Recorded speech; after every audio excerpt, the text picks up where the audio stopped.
Bonjour chers amis, je suis Brice Kamdem, consultant comptable et formateur sur le logiciel de gestion. Aujourd'hui, je vais vous montrer comment installer Windows Server. Dans Windows Server, en fait, c'est un système d'exploitation qui, une fois installé, vous permettra d'établir en fait une relation entre les applications, les ressources matérielles ainsi que les utilisateurs. Ça permettrait également d'établir la même relation entre les différents utilisateurs, les différentes machines ou bien les différentes imprimantes du réseau. Donc une fois que vous avez installé, il va falloir que vous procédez à la configuration. Donc Windows Server en fait est un système d'exploitation généralement plus utilisé par les administrateurs réseau. Vous voyez un peu, pour permettre de mieux gérer les ressources matérielles ou programmes du réseau. Donc voilà un peu le rôle de Windows Server. Donc, lorsque vous devez l'installer, il va falloir que vous procédiez à la configuration.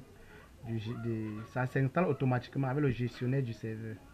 Donc vous devez configurer. Je vais vous montrer étape par étape comment on doit installer Windows Server et comment configurer le gestionnaire du serveur et bien d'autres éléments, chers amis. Donc, ce qui a lieu de faire d'abord, c'est de booter votre clé. Si vous ne bootez pas votre clé, vous ne pouvez pas arriver à cette étape. Une fois que vous avez booté votre clé, vous devez redémarrer votre machine. Une fois à cette étape, vous devez choisir la langue. Vous devez choisir également le format monétaire ainsi que le clavier ou ainsi que le type de clavier. Ensuite, vous cliquez sur suivant. Voyez un peu. Bien.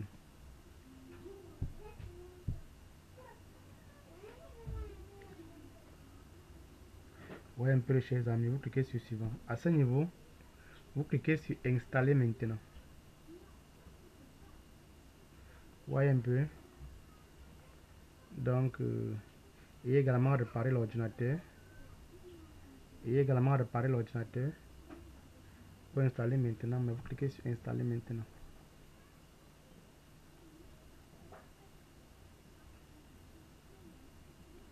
Bien, chers amis, nous devons aller étape par étape. Bien, chers amis.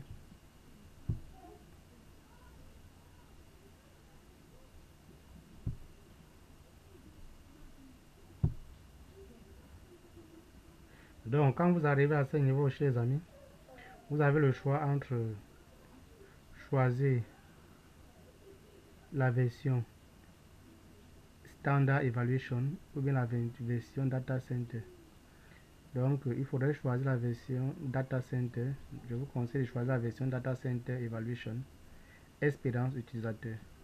Et ensuite, vous cliquez sur suivant. À ce niveau, vous cliquez sur j'accepte les termes des contrats de licence et vous cliquez sur suivant.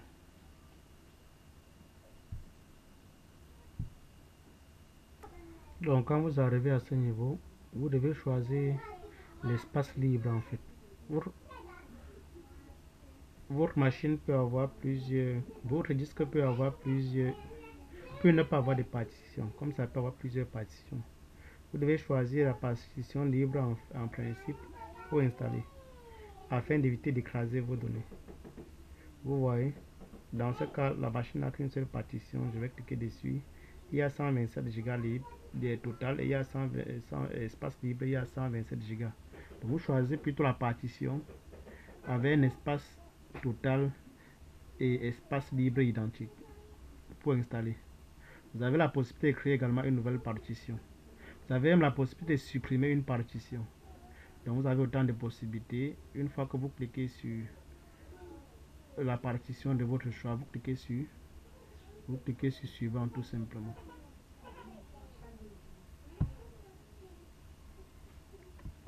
Lorsque vous arrivez à ce niveau, vous devez choisir en fait la partition qui est libre.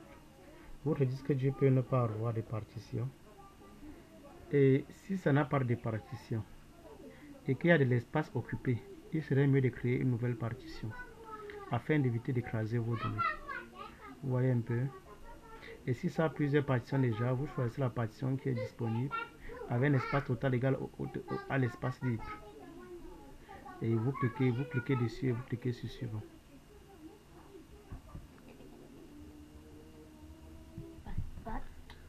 Ici, la copie des fichiers se fait automatiquement. Vous laissez que ça charge.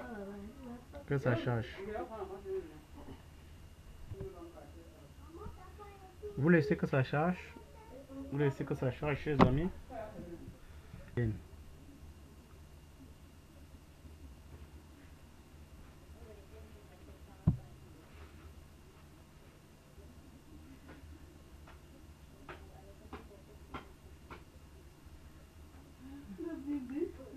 Ça lance automatiquement.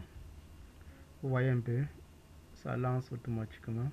Et ensuite là, vous devez mettre un mot de passe un peu complexe, à 8 caractères. Vous voyez un peu.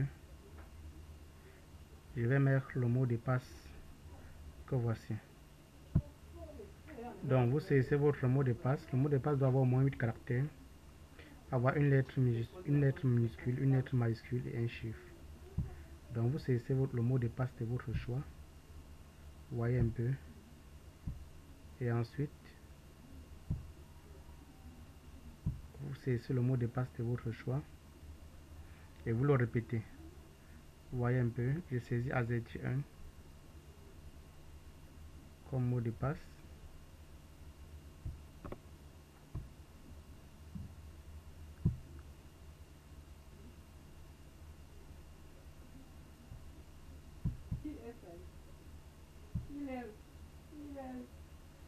Et ça lance automatiquement.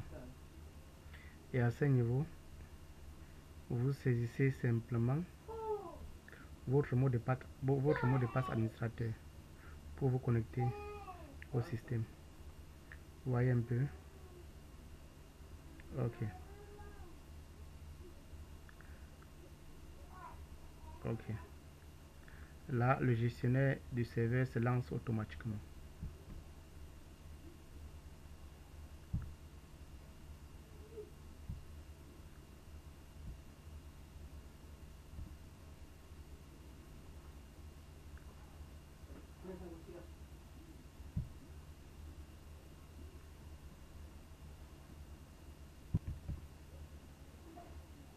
Vous voyez un peu. Une fois que vous avez lancé l'installation, une fois que ça redémarre, une fois que vous accédez, le gestionnaire des serveurs se lance automatiquement. Vous devez également configurer ce gestionnaire des serveurs.